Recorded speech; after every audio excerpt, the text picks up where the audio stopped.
Olá pessoal, sejam muito bem-vindos a mais um conteúdo aqui do nosso canal. E ficou faltando a segunda parte, da nossa aula, que é sobre a vinda de Jesus, né? Agora nós vamos falar sobre o segundo momento, sobre o mundo vindouro, né? Ou seja, esse mundo que vai ser desenvolvido, que vai ser construído após o Senhor descer junto com a sua igreja sobre a face da terra, porque ficou faltando.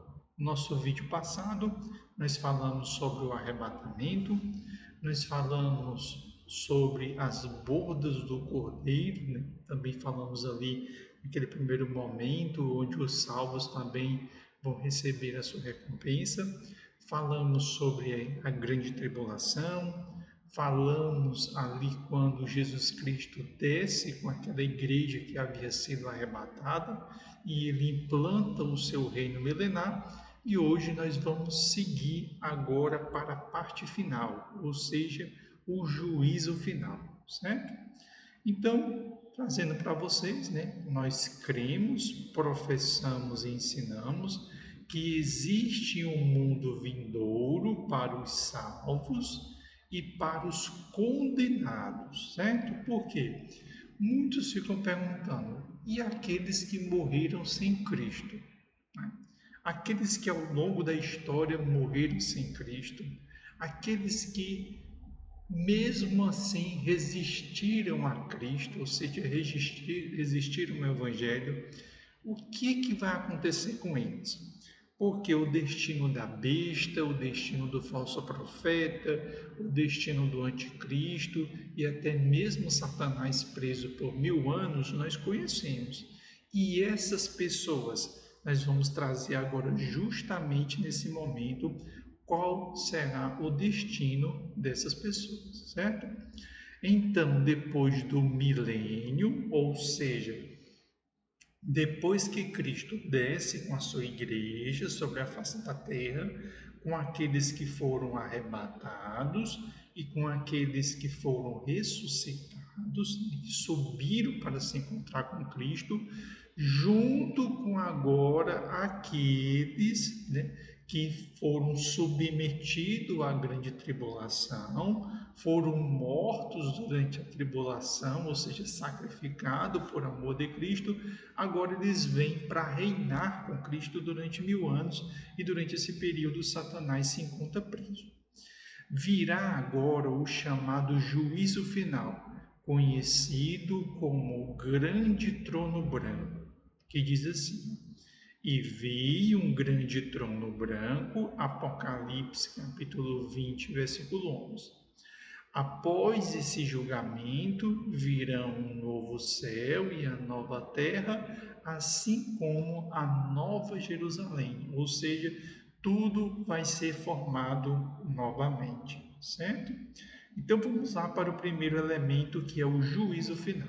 Diz assim, ó: a Bíblia fala sobre duas ressurreições, as dos justos e as dos injustos, mas ambas não serão simultâneas, certo? Deus instaurará esse juízo após a última rebelião de Satanás, que acontecerá após os 1000 anos de reinado de Cristo. Então, após 1000 anos de reinado de Cristo junto com a sua igreja, Satanás será solto, iniciando novamente o processo de rebelião. Ficarão de fora desse juízo os crentes provenientes da era da igreja e os mártires da grande tribulação, certo? Pois eles serão parte do reino de Cristo e estarão agora com o corpo glorificado, tanto aqueles que subiram no arrebatamento porque estavam vivos ou porque estavam mortos, ou como aqueles que foram mortos durante a grande tribulação, certo? Já os outros, que são os outros?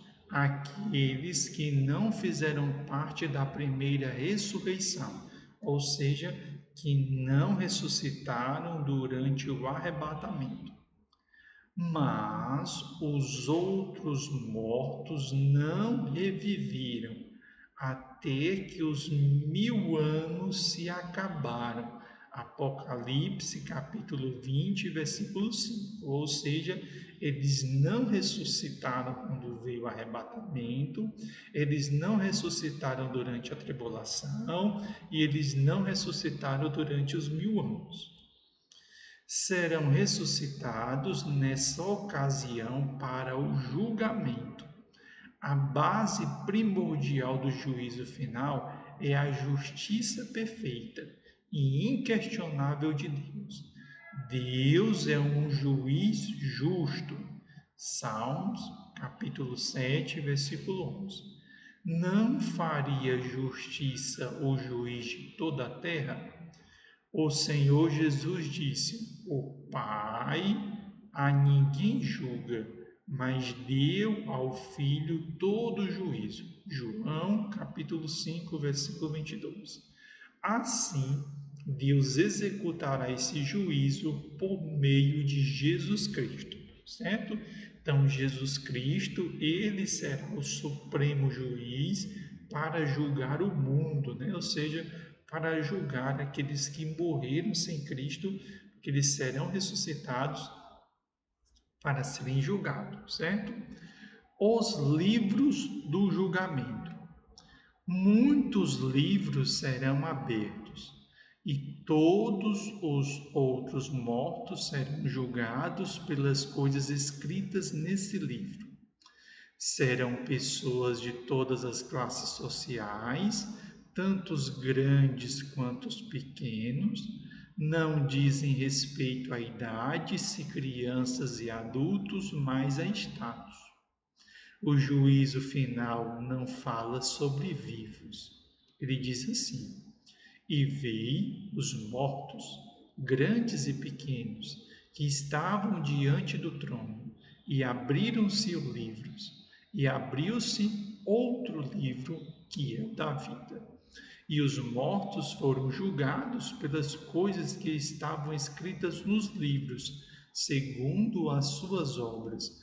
Apocalipse, capítulo 20, versículo 12. Nos livros estão os registros divinos de todos os pecados públicos e particulares.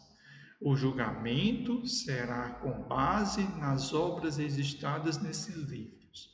O livro da vida mostra que esses réus não constam nele. E diz assim: E aquele que não foi achado escrito no livro da vida foi lançado no lago de fogo. Apocalipse, capítulo 20, versículo 15. É o dia da morte. Vamos lá? E diz assim, ó: E a morte e o inferno foram lançados no lago de fogo. Apocalipse, capítulo 20, versículo 14, né? Ou seja, a morte e também o inferno foram lançados nesse lago de fogo. E ela é o último inimigo a ser aniquilado, que é a morte, né? Ora, o último inimigo que há de ser aniquilado é a morte. 1 Coríntios, capítulo 15, versículo 26. Tragada foi a morte na vitória. Na vitória de quem? De Cristo, né? O lago de fogo ou ardente lago de fogo e enxofre. Apocalipse, capítulo 19, versículo 20. É um lugar preparado para o diabo e os seus anjos. O lago de fogo será também o destino final dos perdidos por causa da sua incredulidade e desobediência. Pois a vontade de Deus é que ninguém se perca, mas que todos sejam salvos, né? Então, abriram-se os livros e os nomes dessas pessoas não foram encontrados no livro, né? Porque quem coloca o nome no livro, né, é justamente o Senhor Jesus Cristo. Depois de lançado a morte e lançado o inferno no lago de fogo e enxofre, ressurreição dos mortos. Ressurreição significa levantar dentre os mortos, voltar a viver no mesmo corpo. A doutrina da ressurreição dos mortos É uma verdade bíblica cristalina, ensinada na lei de Moisés, ensinada nos profetas e com abundância de detalhes no Novo Testamento. Os saduceus, grupo de religiosos de Israel, nos dias do ministério terreno de Jesus, negavam essa doutrina, né? Os saduceus, eles eram muito mais políticos, né? Eles não acreditavam na ressurreição dos mortos. Já os fariseus, sim. Os incrédulos rejeitam essa doutrina ainda hoje. A morte é inevitável, mas desde o Antigo Testamento temos promessas de Deus da nossa libertação dela. Deus remirá a minha alma do poder da sepultura, pois me receberá. Salmo 49, versículo 15. A ressurreição de Jesus é a garantia de que seremos ressuscitados, que diz assim: se cremos que Jesus morreu e ressuscitou, assim também aos que em Jesus dorme, Deus o tornará a trazer com ele. Ou seja, 1 Tessalonicenses capítulo 4, versículo 14. Ou seja, se você não acredita que Jesus morreu e ele ressuscitou, em vão é a sua fé, certo? Não tem por que você acreditar em Cristo, porque ali Cristo venceu a morte, um dos maiores algozes ali foi vencido. Então a sua fé é inútil caso você duvide da ressurreição de Cristo. Trata-se de uma ressurreição corporal, para que não tenha dúvida. Aquele que dos mortos ressuscitou a Cristo, também vivificará o vosso corpo mortal, pelo seu Espírito que em vós habita. O Espírito que em nós habita revivificará o nosso corpo mortal. Olha como é interessante, né? Aí vamos lá. O nosso corpo mortal será transformado como um corpo glorificado, ou seja, será revestido pela imortalidade de nosso Senhor Jesus Cristo. Diz assim: esperamos o Salvador, o Senhor Jesus Cristo, que transformará o nosso corpo abatido, o nosso corpo efêmero, para ser conforme o seu corpo glorioso. Filipenses capítulo 3, versículos 20 e 21. Essa ressurreição é a nossa esperança de salvação e de vida eterna, porque o nosso Salvador é vivo, que ele diz: porque eu vivo, vós vivereis. João capítulo 14, versículo 19. Os incrédulos serão também ressuscitados, ou seja, aqueles que morreram sem Cristo também serão ressuscitados. Jesus disse: porque vem a hora em que todos os que estão nos sepulcros ouvirão a sua voz. E os que fizeram bem sairão para a ressurreição da vida, e os que fizeram o mal para a ressurreição da condenação. João capítulo 5, versículos 28 e 29. Isso inclui salvos e condenados. Há de haver ressurreição de mortos, tanto do justo como dos injustos. Atos capítulo 24, versículo 15. Ressurreição dos justos e dos injustos. É verdade que os mortos salvos já estão com o Senhor Jesus, mas a ressurreição será necessária, pois ela representa a vitória, né, completa e esmagadora de Cristo sobre a morte e sobre o diabo. Por essa razão, nada de nosso corpo mortal poderá ficar na sepultura. O destino dos condenados, ou seja, o destino daqueles que morreram sem Cristo. E diz assim: O destino dos incrédulos é a condenação eterna no inferno. As Escrituras Sagradas revelam que o inferno é o lugar preparado para o diabo e os seus anjos. Não foi preparado para a criação do Senhor, que é o homem. O lugar para o qual é destinada a alma dos ímpios e de todos os que rejeitam o plano de Deus para a sua salvação. A palavra inferno vem do latim infernus, que significa um lugar inferior. Foi usado por Jerônimo na Vulgata Latina para traduzir do hebraico a palavra Sheol no Antigo Testamento e do grego as palavras Hades e Geena em outros termos no Novo Testamento. Sheol e Hades, que recebeu o nome por Jerônimo de infernos, lugar inferior. Sheol é um termo hebraico e significa não mundo inferior, mas significa mundo invisível. É o lugar invisível dos mortos, também chamado de habitação dos mortos, certo? O fato de Sheol e sepulturas serem lugares profundos e invisíveis aos olhos humanos justifica, às vezes, as diversas traduções do termo como inferno, sepultura, sepulcro ou até mesmo profundeza. A Septuaginta traduz essa palavra por Hades.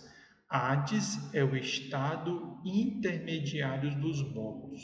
Não é ainda o inferno propriamente dito, e sim o estágio intermediário dos mortos sem Cristo. Lá é o Hades. Trata-se de uma prisão temporária até que venha o juízo. Os condenados que partiram deste mundo estão lá, conscientes e em tormento, sabendo perfeitamente o porquê de estarem naquele lugar. O Hades, como a ideia de lugar ardente de tormentos para os iníquos, encontra-se somente uma vez, na passagem do rico e Lázaro, quando o Senhor Jesus Cristo diz assim: e no Hades ergui os olhos e estando em tormento, porque estou em tormento nesta chama. Lucas, capítulo 16, versículos 23 e 24. O próximo termo se chama Geena e diz assim: é a forma grega da expressão hebraica Geeinon, ou Vale de Inon, da qual se originou o grego Geena. Segundo a descrição bíblica, era o nome de um vale localizado no sul de Jerusalém. Nele, crianças eram sacrificadas em rituais pagãos no lugar chamado de Tofete, que significa altar, lugar onde alguns reis de Israel, dentre eles o rei Salomão, sacrificavam a ídolos. O rei Josias, porém, realizou uma devassa no local, fazendo desse um lugar de lixo. O mundo judaico contemporâneo de Jesus cria que Geena era o lugar onde os ímpios receberiam como castigo o sofrimento eterno. O termo é traduzido por inferno, onde aparece nos evangelhos. Serpentes, raça de víbora, como escapareis da condenação do inferno? Mateus, capítulo 23, versículo 33. O lugar indica o lago de fogo apocalíptico, onde serão lançados a besta e o falso profeta. Estes dois foram lançados vivos num ardente lago de fogo e de enxofre. Apocalipse, capítulo 19, versículo 20. E aqueles cujos nomes não estão no livro da vida. E aquele que não foi achado escrito no livro da vida foi lançado no lago de fogo, certo? Outros nomes para indicar o inferno. Na Bíblia, há outras expressões para designar o lugar da maldição eterna. O Tártaro é também traduzido por inferno, quando diz assim: porque se Deus não perdoou aos anjos que pecaram, ou seja, deram ouvido a Satanás, a Lúcifer, mas havendo-os lançados no inferno, os entregou às cadeias da escuridão, ficando reservados para os juízos.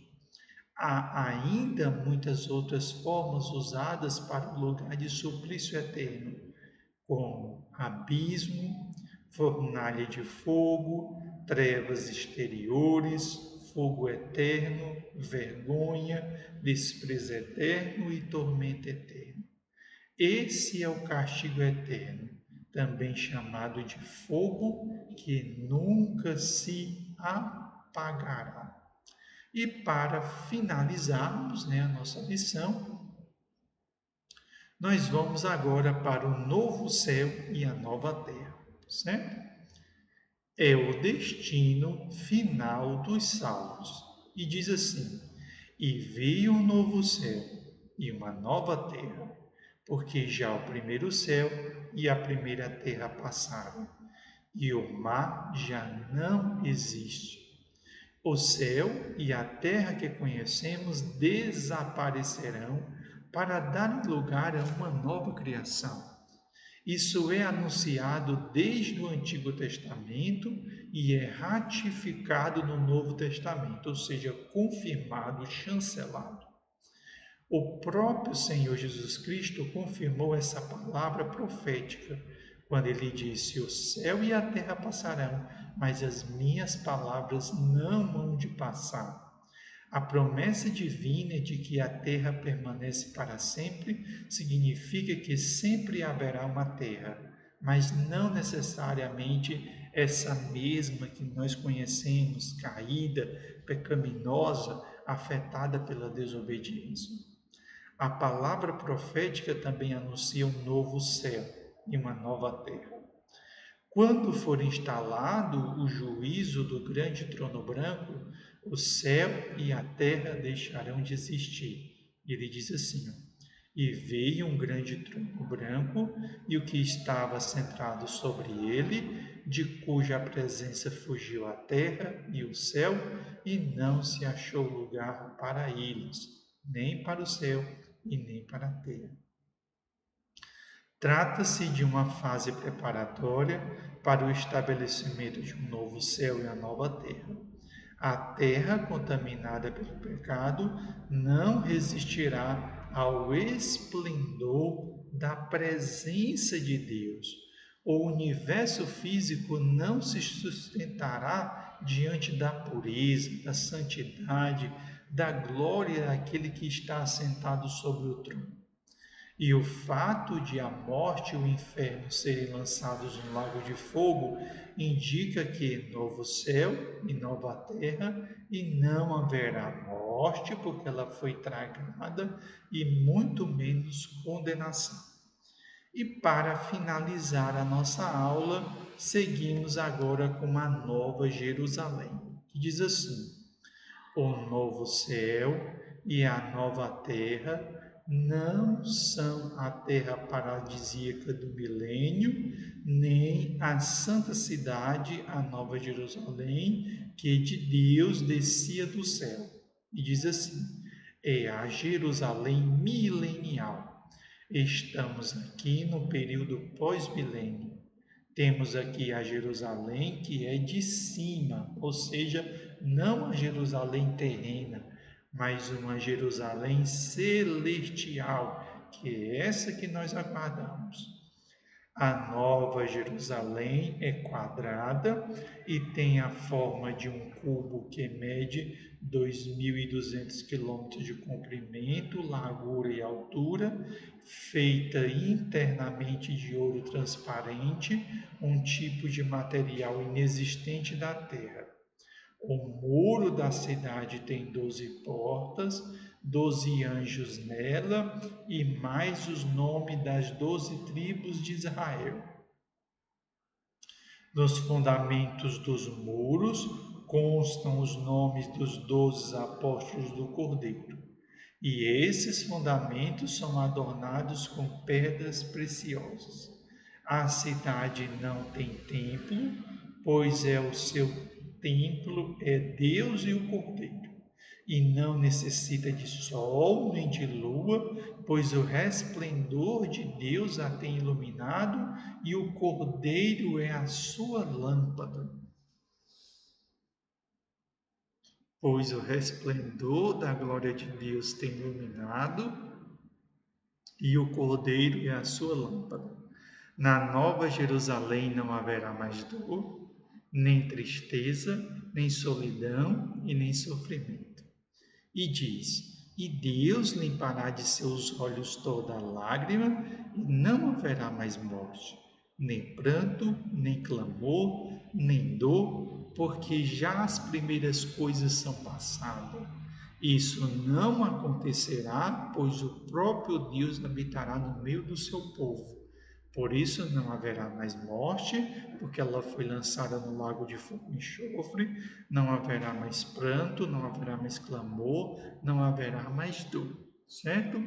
E a nossa eterna bem-aventurança, pois o pecado será para sempre banido, porque o diabo, junto com os anjos caídos, foram também lançados no lago de fogo e enxofre, certo? Então aí é o final de todos os tempos, ou seja, a concretização da era, o final do tempo, o final dessa cronologia que foi iniciada. Por quê? Porque nós partiremos agora para a eternidade e na eternidade não há marcação de tempo, certo? Então, o próximo tema que nós vamos estar estudando vai ser sobre a família, ao olhar da Bíblia, certo? Então, espero que com esse conteúdo nós tenhamos finalizado aí a segunda vinda de Jesus e até o sinal dos últimos tempos. Espero que você assista a primeira parte, como também todo o conteúdo que se encontra disponível aqui no canal para que você possa se aprofundar ainda mais na Bíblia. Que Deus abençoe você e derrame graça sem medida sobre a sua vida. A paz do Senhor e até o nosso próximo encontro.